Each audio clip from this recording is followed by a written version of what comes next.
l'affaire Sonko.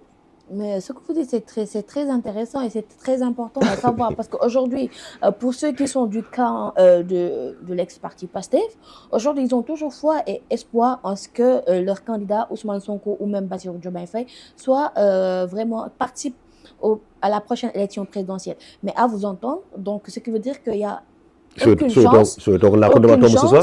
chance, mais pour le 12, aujourd'hui, exactement, par rapport pour la question du 12 décembre prochaine, concernant le cas Ousmane Sonko où la Cour suprême doit trancher, pensez-vous pas que la décision qui soit pas favorable, qu'elle soit pas favorable pourrait jouer à la stabilité du pays? Bon, la justice... Parce que vous l'avez dit dès le début de votre allocution, Ousmane Sonko, il est très populaire. Bien sûr, quand même effectivement, l'opposition majoritaire quand même. Exactement. La plus radicale, la plus... Mais aussi l'espoir aussi de plusieurs... jeunes. Donc, est-ce qu'aujourd'hui, cela ne peut... Est-ce que ce serait pas bien quand même de tenir en compte tous ces paramètres? Là, vous parlez du moral. Alors, le droit n'est pas la morale. Là, quand on parle des paramètres, là, vous parlez des états d'âme. La loi n'est pas des états d'âme. La loi ne gère pas des états d'âme. Si la loi ne gérait des états d'âme, on n'allait pas enfermer des vieillards de 80 ans dans les prisons. Pourquoi ne pas avoir pitié des gens qui ont 70 ans si on gère les états d'âme? Parce que le droit, la loi reste la loi. La loi gère les actes ou les faits des hommes, mais pas la personnalité de la personne.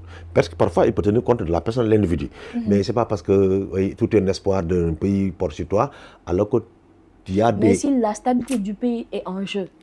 Mais je dis qu'il faut mesurer. Mais aussi, d'accord, le droit pénal, parfois, le juge aussi joue parfois un rôle de régulateur. Joue un rôle diplomatique. C'est ça le droit. Le droit est une règle de régulation sociale pour régler la société. Mais... certes, Ousmane Sonko, tout ça, il y a un immense espoir des jeunes, des femmes qui portent vraiment leur espoir sur lui pour redresser ce pays. C'est les gens qui croient à son projet, à sa philosophie. Mais de l'autre côté, il y a le droit aussi qui marche. D'accord? Mais est-ce que maintenant, on doit piétiner le droit pour l'intérêt d'Ousmane Sonko, pour l'intérêt d'un groupe de passifs, l'association passif, ou bien le passif doit être au-dessus de la loi, ou bien pour des intérêts d'un parti politique, on doit piétiner la loi. La loi reste la loi. La loi reste la loi, quelque soit comme on le dit, la loi est dure, mais c'est la loi. Mais quoi qu'il advienne, je dis quoi qu'il advienne, dans l'un ou l'autre cas, il faut que le juge aussi respecte les droits des gens. Parce que c'est même consacré à l'article 9-4 de la Constitution qui dit que la défense est un droit absolu. Toute personne a le droit d'être défendue à toute étape de la procédure. Donc, il faut respecter les droits de l'enfant et que le juge aussi n'obéit qu'à l'autorité de la loi. Si Ousmane Sonko est coupable des faits qui lui sont reprochés, que la loi s'applique. Mais s'il y a des doutes ou des zones d'ombre qui planent vraiment sur les faits ou sur les faits reprochés à lui, qu'il soit laissé tranquillement, qu'il vaque à ses activités. C'est ça que je dis. Voilà. C'est pour l'intérêt de tout le monde. Parce que, quoi qu'on me dise, quels que soient nos différents entre Ousmane Sonko et la justice, le Sénégal va continuer à rester sénégalais. J'espère bien. Donc on va, parce qu'on a vu tous les procès du monde, parce que Ousmane Sonko, certes, aujourd'hui, c'est l'homme que Dieu a donné au Sénégalais ces dernières années. Mais il y a des procès politiques, on en a toujours vécu. Il y a l'affaire Idriss Seck, je me rappelle très bien, à l'époque j'étais étudiant. Oui, qui défendait trop la chronique, Idriss Seck, Thiès, cybercriminalité. On faisait la chauffe à ces hommes. On se le rappelle. Bon, Mamour Diama, je ne me rappelle pas, mais il a fait Idriss Seck vraiment. C'est ça. Lui aussi, il a été incarcéré. Trop même.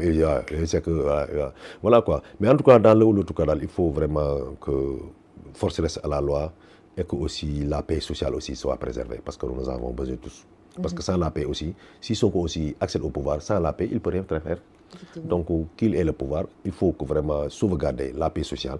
Et pour cela, il faut la conjugaison de toutes les forces vives de la nation, que ce soit les acteurs de la démocratie, en l'occurrence les institutions, la justice, en l'occurrence la justice, parce que la justice est le dernier rempart contre l'illégalité et l'injustice, parce que c'est lui-même qui est l'arbitre du jeu politique. Donc, il doit vraiment se tenir vraiment de manière à ne pas prêter le flanc à l'un ou l'autre camp. Voilà, trancher les bonnes décisions, parce que nous, on nous interdit de se faire justice nous-mêmes. Parce qu'on dit que quand il y a un problème, il faut aller justifier les pouvoirs judiciaires. C'est à la justice de trancher. Très bien, mais la justice aussi, à qui nous avons confiance, il faut aussi que nous rendions des décisions dont aussi nous avons confiance. Pour enlever cette perception-là des Sénégalais qui disent que la justice est là pour un camp et non pour l'autre camp. Voilà. Comment trouvez-vous